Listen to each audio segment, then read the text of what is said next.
Gulo eh. Kaya nga, video, ano nga, accelerate mo nga. Parang, parang naninigarilyo ah. Yata gamit yan eh. Napagod na. May tubig yan, ano? Tapos na, kanina, sobrang ano yan eh. Tanungan mo ah. Oo, konti na lang.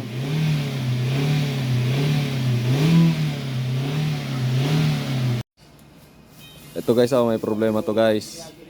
Problema to, lagi nagbabawas ang brake fluid. Ngayon, dumadaan dito. Pumapasok sa hydrovac ngayon. Pagpasok sa hydrovac na puno, nahigop ng intake kaya umuusok na puti. Kaya ito yung may problema. Papalitan natin to guys ng bago. Meron tayo pamalit. Andito guys. Ito guys assembly na guys. Bago na. Silipin natin dito yung ano. Walang ilong ka daw. Ayan guys binabacuum natin yung laman na ano na brake fluid dyan sa hydrovac.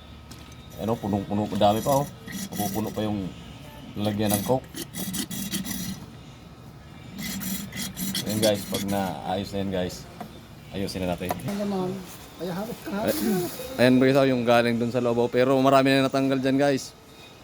Pero marami pa rin nakuha.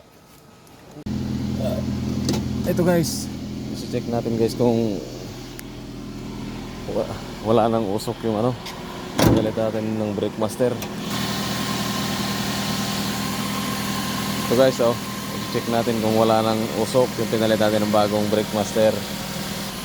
Ngayon check natin sa likod kung meron pa.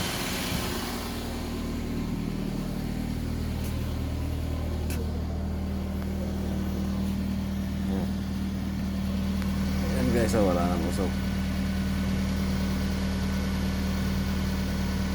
Goods na guys yung pinalitan natin ng brake master assembly.